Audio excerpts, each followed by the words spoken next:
கர்நாடக மாநிலத்தில் சிவில் உரிமைகள் அமலாக்க இயக்குநரகத்தின் காவல்துறை தலைமை இயக்குநராக 59 வயதான ராமச்சந்திர ராவ் பணியாற்றி வருகிறார். இவர் கடந்த ஆண்டு தங்க கடத்தலில் ஈடுபட்டு கைதாகி பரப்பன அக்ரஹாரா சிறையில் அடைக்கப்பட்டுள்ள நடிகை ரன்யா ராவின் தந்தை ஆவார். ராமச்சந்திர ராவின் வளர்ப்பு மகள் நடிகை ரன்யா ராவ் வாகா என்ற தமிழ் படத்தில் நடிகர் விக்ரம் பிரபுவுக்கு ஜோடியாக நடித்தவர் என்பது குறிப்பிடத்தக்கது. ரன்யா ராவின் தங்க கடத்தலுக்கு உடந்தையாக இருந்ததாக அப்போதே ராமச்சந்திர ராவ் மீது புகார் எழுந்தது. இதன் காரணமாக கடந்த ஆண்டு கட்டாய விடுப்பில் அனுப்பி வைக்கப்பட்ட ராமச்சந்திர ராவ் சமீபத்தில்தான் சிவில் உரிமைகள் அமலாக்க இயக்குநரகத்தின் டிஜிபியாக நியமிக்கப்பட்டார்.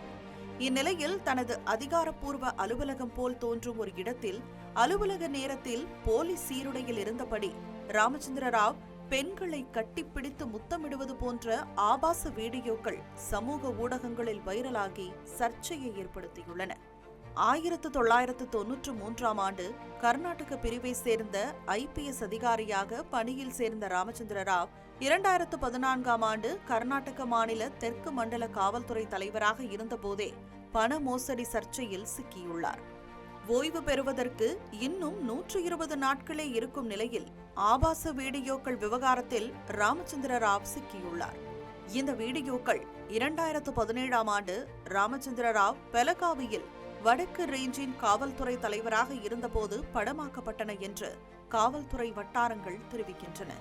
பெண்கள் வெவ்வேறு சமயங்களில் டிஜிபி ராமச்சந்திர ராவின் அறைக்கு பல முறை வந்துள்ளனர் என்பதை காட்டும் வீடியோக்களில் ஒவ்வொரு முறையும் பெண்கள் வெவ்வேறு ஆடைகளில் வருவதும் அவர்களை டிஜிபி முத்தமிடும் ஆபாச காட்சிகளும் இடம்பெற்றுள்ளன.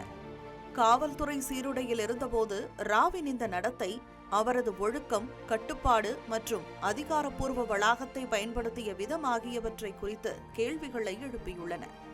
மூத்த பாஜக சட்டமன்ற உறுப்பினரும் முன்னாள் அமைச்சர் சுரேஷ்குமார் இதை ஒரு அவமானகரமான செயல் என்றும் மன்னிக்க முடியாத குற்றம் என்றும் கூறியிருந்த நிலையில் டிஜிபி ராமச்சந்திர ராவை சஸ்பெண்ட் செய்து கர்நாடக அரசு உத்தரவிட்டுள்ளது. ஒரு அரசு ஊழியருக்கு பொருத்தமற்ற ஆபாசமான ராவின் நடத்தை அரசுக்கு அவமானத்தை ஏற்படுத்தியதாக குறிப்பிடப்பட்டுள்ள சஸ்பெண்ட் உத்தரவில் இடைநீக்க காலத்தில் மாநில அரசிடமிருந்து எழுத்துப்பூர்வ அனுமதி பெறாமல் தலைமையகத்தை விட்டு வெளியேறவும் ராவுக்கு தடை விதிக்கப்பட்டுள்ளது. முன்னதாக டிஜிபி ஆபாச வீடியோ குறித்து திங்கட்கிழமைதான் தனக்கு தெரிய வந்ததாக தெரிவித்த முதலமைச்சர் சித்தராமையா, காவல்துறை அதிகாரி எவ்வளவு வயது மூத்தவராக இருந்தாலும் தவறான நடத்தை உண்மையாக இருக்கும் என்றால் ஒழுங்கு நடவடிக்கை நிச்சயம் எடுக்கப்படும் என்று தெரிவித்திருந்தார். தம் மீதான குற்றச்சாட்டுகளை திட்டவட்டமாக மறுத்துள்ள ராமச்சந்திர ராவ், உண்மையில்லாமல் வேண்டுமென்றே தம் மீது இதுபோன்ற குற்றச்சாட்டுகள் முன்வைக்கப்பட்டுள்ளதாகவும் கூறியுள்ளார். இந்த பண்டிகை நாட்களை முன்னிட்டு வில்லா மனைகளை முன்பதிவு செய்து ஸ்டாம்ப் டியூட்டியில் 50% வரை தள்ளுபடி பெறுங்கள். Premium villa plots across Tamil Nadu from 4.5 lakhs to 3 crores. One layer G Square. For details call 8939750009.